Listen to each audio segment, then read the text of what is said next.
Well, books were almost of life and death importance to me, because I grew up in a family where my father particularly loved books, and his library was piled from floor to ceiling with books. And when we were children, when we were allowed into his study, we had to wash our hands before we opened books, and we had to open the books not on the side near the binding, but on the outside in order not to tear the pages.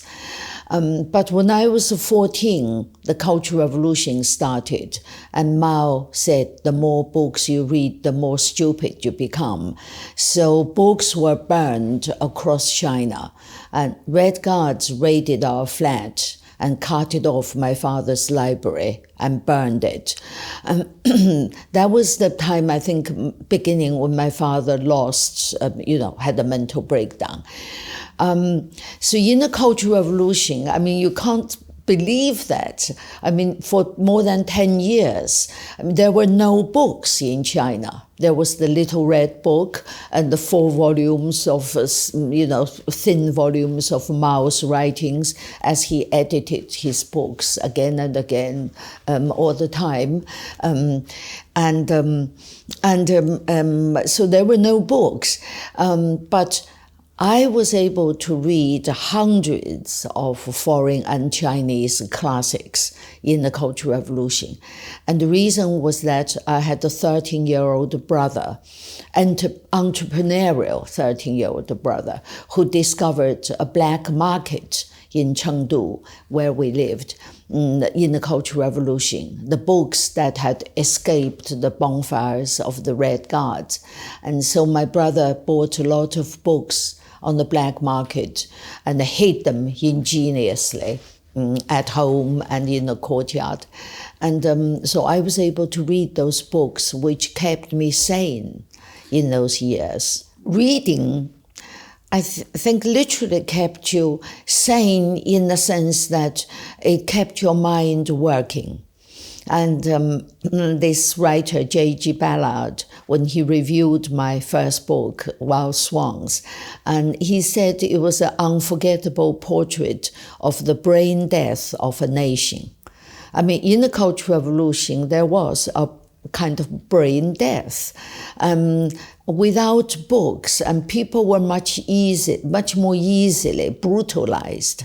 And that was what Mao wanted. He didn't want people who were human beings who were thinking. He just wanted them to mindlessly carry out his brutal orders. And that was why there was so much public violence and atrocities in the Cultural Revolution. So all the young people had no books to read, and adults had no books to read. And then, what do you do? I mean, when you have no books, how did your mind work? And Mao wanted to fill that vacuum with his orders. I mean, as he said, if the mind would be like a blank sheet of paper on which you could paint what he would like to paint. So I escaped that, which has made me what I am today. You asked me about what writing means to me.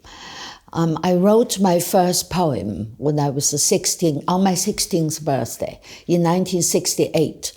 I was in our flat polishing the poem when I heard the door banging. The Red Guards had come to raid our flat. I mean, if they saw my poem I would get into trouble and my family would get into trouble.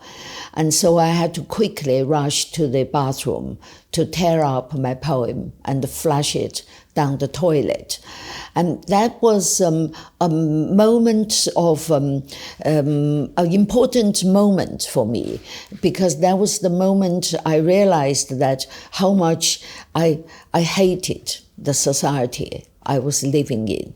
I heard my grandma weeping in the next room.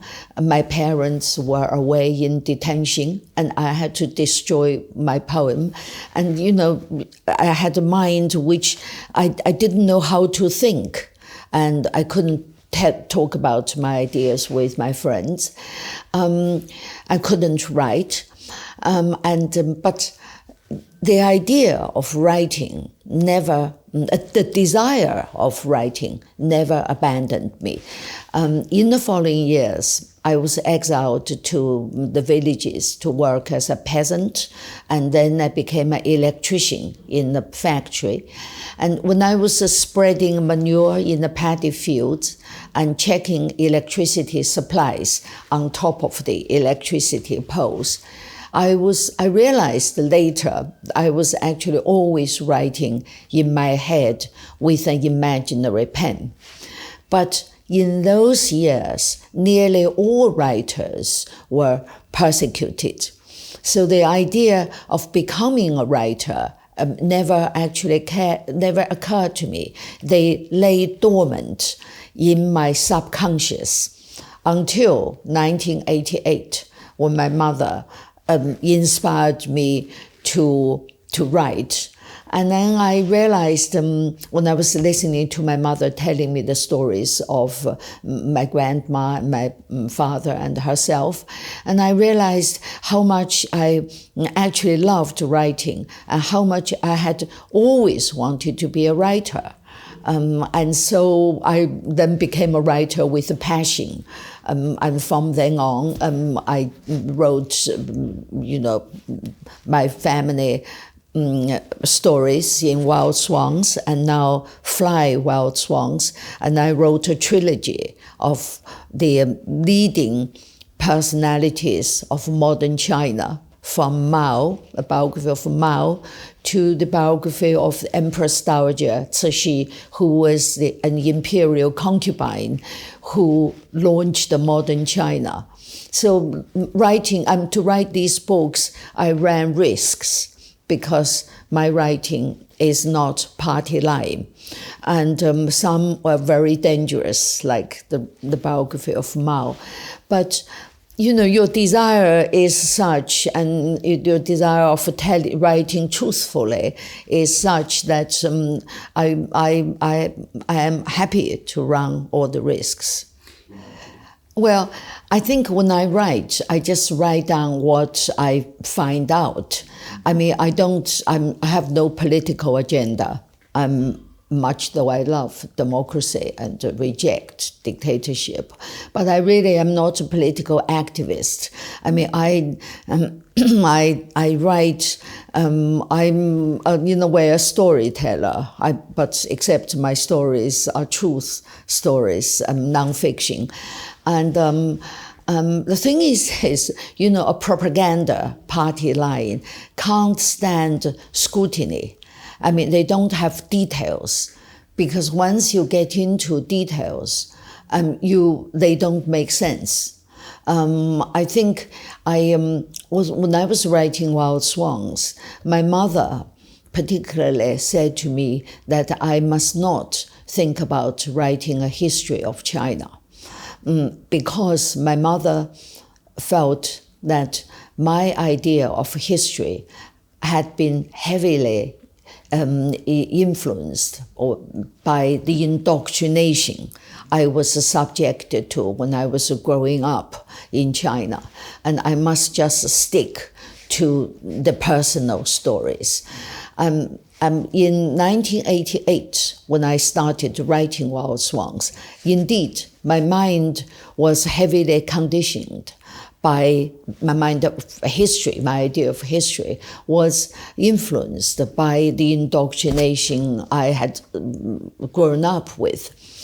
And so my mother's advice was very wise, because after I finished a 12-year research of Mao with my husband, John Halliday, after seeing all these documents from the Russian archives, which Yeltsin had opened in the 1990s and Putin had largely shut down, and the various documents that had been released in China in the 1980s, and all the historical witnesses we had interviewed, hundreds of them. And after 12 years of hard work, and I had gained so much truth, and I suddenly was panicked. I thought maybe I had to rewrite Wild Swans, revise Wild Swans, because I had written Wild Swans without this research. And then in panic, I went back to Wild Swans and reread it. And to my huge relief, I realized it was just a personal story. The background were very much in the background. And at most, there were probably 2 or 3 sentences I would have written differently if I had written it today. But it doesn't matter. It was not, they were not wrong, so to speak. They just could have been better.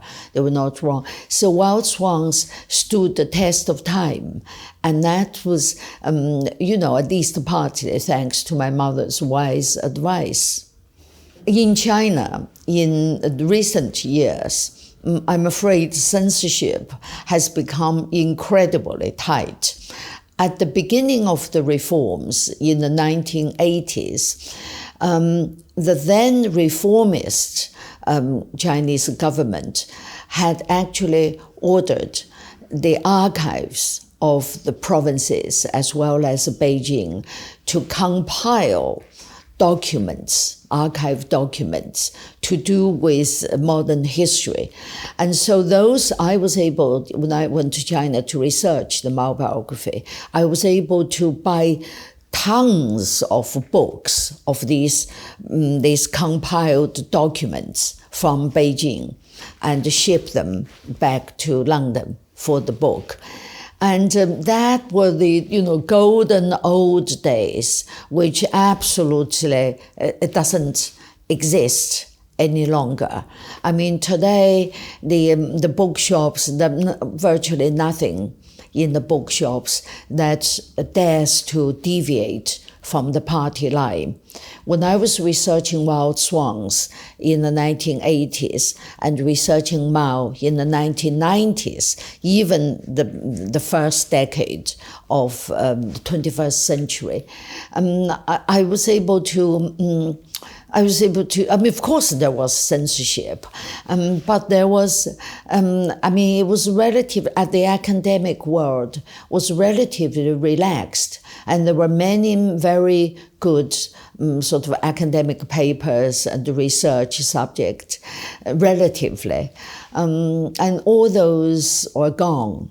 I mean, today, it's not exactly like Mao's time when there were no books at all. There were some books, but in the social science sector, you just get books that don't dare to challenge the party line.